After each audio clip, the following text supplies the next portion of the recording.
우리가 요한복음 1장 1절부터 18절까지 내용을 보면 아무런 소망이 없는 어둠의 세상 가운데 우리를 구원하시려 빛으로 오신 분이 예수 그리스도이시고, 그분은 태초부터 말씀으로 하나님과 함께 계셨던 분임을 알 수가 있습니다. 즉 성자 하나님께서 인간의 몸을 입고 이 땅에 오신 것입니다. 이 성육신 사건, 즉 말씀이 육신이 되어 이 땅에 오신 사건 자체가 의미하는 가장 큰 메시지가 무엇이겠습니까? 인간은 그 누구도 스스로 자신을 구원할 수 없는 전적으로 무능한 존재라는 것을 가르쳐주고 있습니다. 그러나 자신의 무능을 인정하고 마음으로 받아들이는 것이 쉬운 게 아닙니다. 자신에게 다가올 죽음에서 그 누구도 자유할 수 없다는 걸 지식으로는 분명하게 알고 있다고 해도 마음으로는 받아들이고 싶지 않은 것이 인간의 본능인 것입니다. 그런데 우리가 죽음을 말할 때 두 가지를 생각해야 합니다. 하나는 육체의 죽음이고 또 하나는 영적인 죽음입니다. 육체의 죽음은 믿는 사람이나 안 믿는 사람에게 다 찾아옵니다. 그러면 뭐가 다릅니까? 믿지 않는 사람에게 오는 죽음은 죄의 형벌로 오는 죽음입니다. 이 죽음은 하나님과의 영원히 단절된 죽음으로 그 영혼이 지옥에서 영원한 고통을 당하게 된다는 것입니다. 반면에 믿는 자의 죽음은 육체의 죽음 이후에도 하나님과의 영적인 교통이 끊어지지 않는다는 것이며, 썩어진 육체도 다시 신령한 몸으로 부활해서 영생을 누리게 된다는 것입니다. 영원한 생명을 누리는 그곳을 바로 무슨 나라? 무슨 나라? 하나님 나라, 하나님 나라라고 부르는 것입니다. 여기서 우리가 알아야 할 중요한 한 가지가 있습니다. 그게 뭐냐면 하나님 나라는 육체의 죽음 이후에 들어가는 나라가 아니라는 사실입니다. 예수 그리스도를 생명의 구주로, 내 인생의 주인으로 믿고 내 마음에 모시는 순간 하나님 나라의 시민이 되는 것입니다. 그러면 어떤 사람이 이 믿음을 가질 수가 있습니까? 오늘 본문이 바로 그 답을 가르쳐 줍니다. 거듭나야 한다는 거예요. 거듭나야 한다. 거듭남을 중생이라고도 하는데, 이 거듭남이란 죄와 허물로 죽어있던 영이 다시 살아나게 되는 것을 말하는 것입니다. 이해를 돕기 위해서 오늘 본문 말씀 전에 주님께서 하신 일들을 다시 한번 생각해 보겠어요. 예수님이 이 땅에 오셔서 처음 행하신 표적이 갈릴리 가나의 혼인잔치에서 물로 포도주를 만드신 일이었습니다. 이 표적을 통해 예수께서 주신 메시지가 뭐였습니까? 아무리 깨끗한 물이라도 그 물로 씻어내는 정결 예식을 통해서는 사람이 온전히 거듭날 수 없기 때문에 하나님 나라에 들어갈 수 없다는 것입니다. 이게 무슨 말이에요? 이 땅에서 이루어지는 예배에 꼭꼭 참석하고 11조 내고 감사헌금 내고 건축헌금 내고 그렇게 사는 것, 그거 자체 가지고는 거듭날 수 없다는 것. 거듭나지 못하면 뭐예요? 그게 하나님 나라 시민 될 수 없다는 거예요. 그런데 믿음은 있다고 말해. 근데 다 믿는다고 말하니까 교회 나오잖아. 내가 하나님 믿지, 그 생각이 있으니까 나오는 거예요. 그런데 거듭나지 않은 믿음은 소용이 없다는 거예요. 굉장히 중요한 얘기예요. 그래서 믿음으로 구원받는다는 말에 이게 여기에 함정이 있는 거예요. 중생을 전제한 믿음을 고백해야 되는 거예요. 중생을 전제한 믿음. 거듭난 사람이 고백하는 믿음이 하나님 나라 시민 되는 일이라는 거예요. 될 수 있는 길이라는 거예요. 성전도, 그 당시 성전도 마찬가지입니다. 비록 하나님께서 허락하신 성전이지만 예수님 당시 종교 지도자들이 자신들의 유익을 챙기는 목적으로 종교 의식을 행하는 장소가 되어버렸기 때문에 그런 성전은 더 이상 필요가 없다는 것입니다. 다시 말하면 성전의 실체이신 예수 그리스도를 보지 못하고 종교적 의식을 지키는 것으로는 결코 하나님 나라에 들어갈 수 없다는 것입니다. 자, 그렇다면 어떻게 하나님 나라에 들어갈 수가 있습니까? 어떻게? 이 질문에 답을 찾아가는 과정에서 우리는 요한복음 2장 23절부터 25절 말씀을 좀 더 생각해 볼 필요가 있습니다. 거기를 보면 예수님께서 6월절 기간 동안 예루살렘에 계시면서 행한 표적 때문에 믿는 자들이 있다고 했습니다. 뭐 때문에? 뭐 때문에 믿어? 표적 때문에. 자, 예수님은 그래서 표적을 따르는 사람들 걸 아시기 때문에 어느 누구에게도 자신을 의탁하지 않으셨다고 합니다. 무슨 말인가 하면 표적에 대한 사람들의 믿음을 인정치 않았다 하는 거예요. 그러므로 사람들에 대하여 아무 증거도 받으실 필요가 없는 것입니다. 왜 그렇습니까? 표적을 따르고자 하는 것 그 자체가 잘못된 것이기 때문에 그런 거예요. 이게 죄된 인간의 모습입니다. 눈에 보이는 표적을 따릅니다. 그러므로 자신에 대한 그들의 증거는 처음부터 잘못될 수밖에 없기 때문에 예수님 자신이 친히 증거를 해 나가시겠다는 것입니다. 그런데 오늘 본문 보니까 니고데모가 주님을 찾아왔어요. 이 사람이 어떤 사람입니까? 율법 가리키는 바리새인이고 유대의 사내들인 공회원으로 막강한 권력을 가진 관원입니다. 그런데 이 사람이 예수께 무슨 말 합니까? 하나님이 함께 하시지 아니하면 당신의 행하시는 이 표적을 아무라도 할 수 없음이니이다. 표적 얘기했어. 표적. 니고데모 역시 표적을 말합니다. 이만큼 배운 사람도 그 당시 많지 않아. 그런데 뭘 얘기해? 표적을 말하고 있는 거예요. 종교 지도자인데 표적을 말하고 있는 겁니다. 예수님의 표적을 보고 호기심 때문에 찾아왔다는 겁니다. 니고데모의 호기심, 궁극적인 호기심이 무엇입니까? 그것은 예수님의 대답을 보면 알 수가 있어요. 사람이 거듭나지 아니하면 하나님 나라를 볼 수 없느니라. 이 말씀으로 볼 때 니고데모가 예수님을 찾아온 까닭은 하나님 나라에 관심이 있었던 것입니다. 니고데모는 예수님의 표적을 믿고 그분을 따르면 하나님 나라에 들어갈 수 있는 것으로 생각을 한 것입니다. 예수께서 행하신 표적의 진짜 목적이 뭔지를 그가 모르고 있는 것입니다.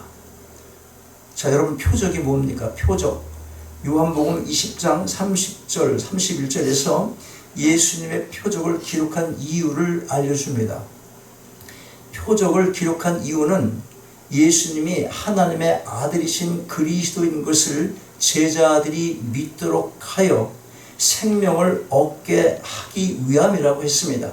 표적의 궁극적인 목적, 표적이 가지고 있는 궁극적인 목적은 그 표적 자체가 아니라 표적이 가리키고 있는 실체이신 주님을 보라는 것입니다.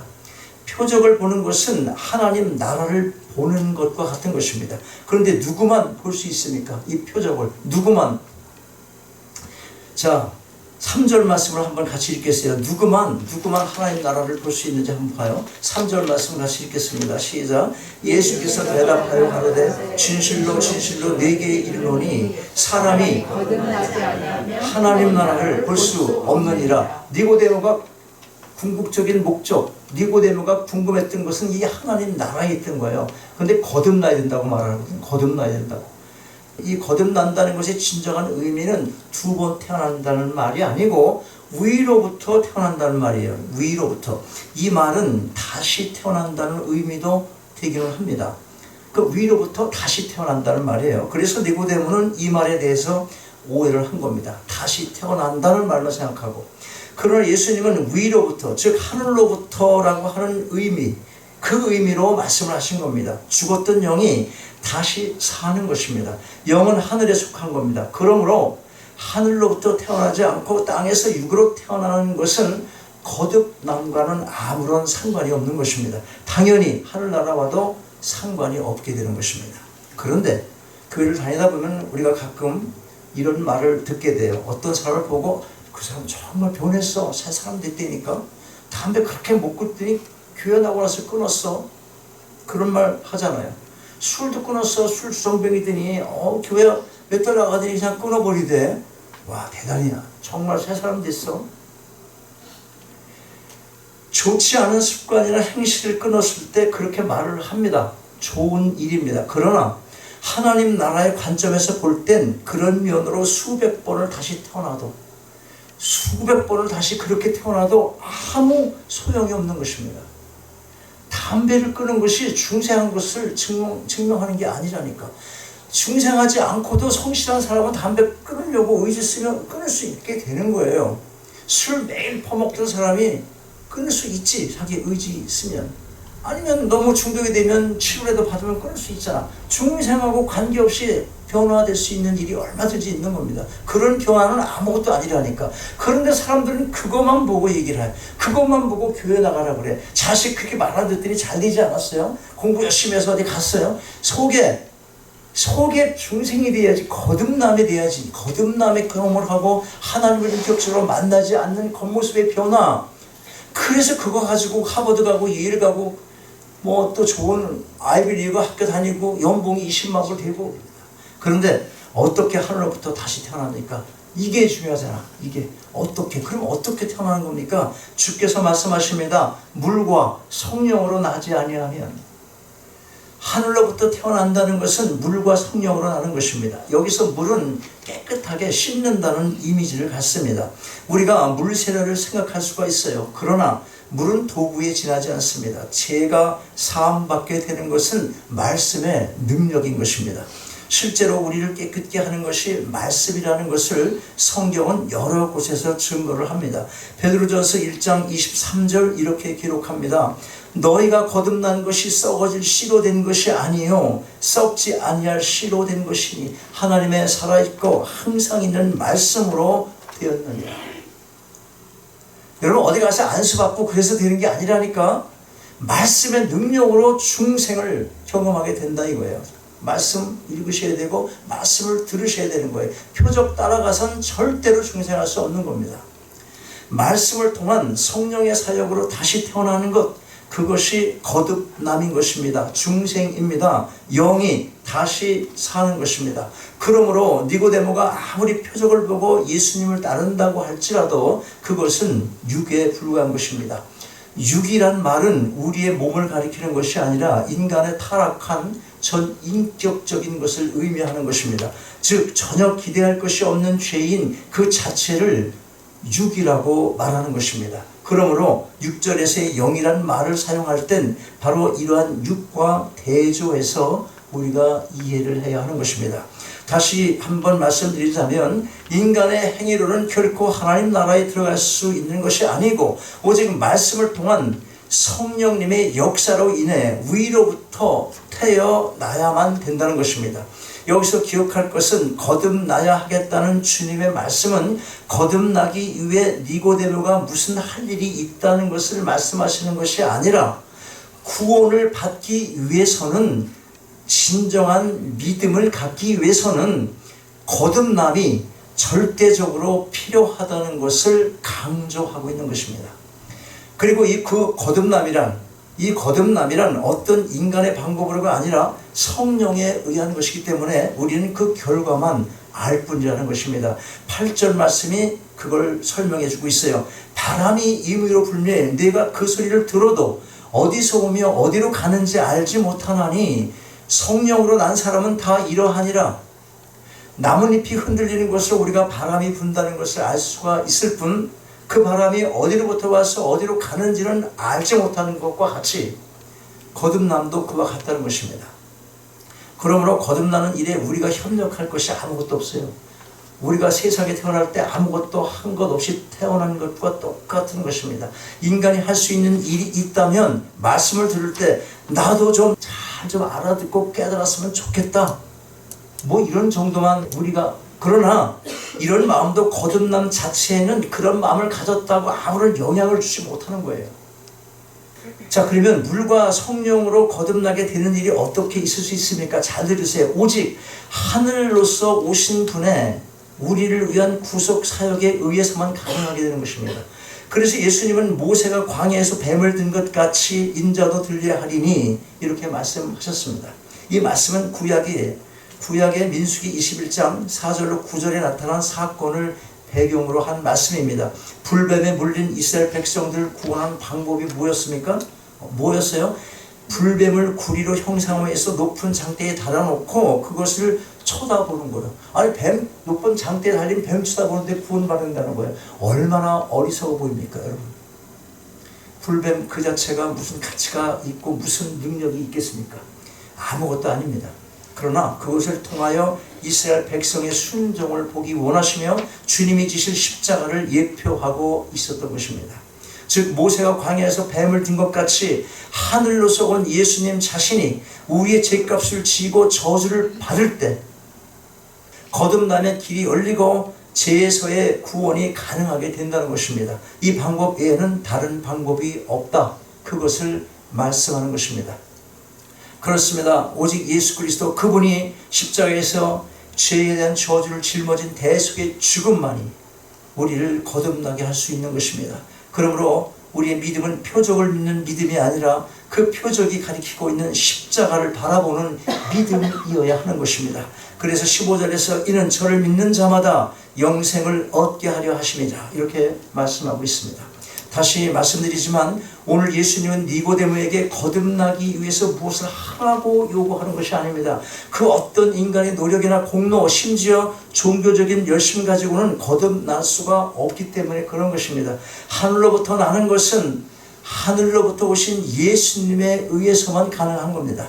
그래서 예수께서 하늘로부터 오셨고 친히 십자가에서 죽으시는 방법으로 해결을 하신 것입니다. 우리 모두는 다 니고데모와 같은 존재입니다. 그래서 그가 했던 질문이 바로 우리의 질문일 수도 있게 되는 것입니다. 내가 어머니 뱃속에 들어갔다가 다시 태어나야 되는가? 그러나 주님은 우리를 십자가로 부르십니다. 그 십자가가 영생으로의 구원의 방법이 될 수 있다는 게 도무지 우리 이성으로는 이해가 되지 않지만 주님은 우리에게 그 십자가를 바라보라고 말씀하시는 것입니다. 여러분, 인간은 스스로 구원의 방법을 찾을 길이 없습니다. 내 자신이 뭔가를 이루어내는 것으로 거듭날 수 있는 게 아닙니다. 아니, 조금도 거듭남에 도움이 되지를 못하는 것입니다. 세상에서 그 무엇을 이룬다 한들 그것은 말 그대로 땅의 것입니다. 십자가가 답입니다. 조롱을 당하고 무시와 멸시를 당하는 십자가, 거기에 거듭남의 길, 구원의 길이 있음을 믿으시고 오직 그 믿음으로 인하여 하나님 나라 백성이 되셔서 그 나라의 영원한 기쁨을 누리시며 남은 한평생을 살아가게 되시기를 주님의 이름으로 축원합니다. 아버지 하나님, 거듭나지 않고는 하나님 나라를 볼 수도 들어갈 수도 없는 진리를 다시 한번 마음에 새기게 하심을 감사합니다. 자신의 공로와 의를 내세우며 겉으로 나타내 보이는 종교적 모습이 저희에게 있다면 이 시간 다 내려놓게 하시고 회개하는 마음으로 주님의 십자가만을 바라보게 하옵소서. 거기서 거듭남의 길을 발견하고 믿음으로 나갈 때 하나님의 나라를 보게 되는 놀라운 은혜를 체험케 하시고 하늘의 기쁨을 영원토록 누리게 해 주옵소서. 주 예수 그리스도의 이름으로 기도하옵나이다.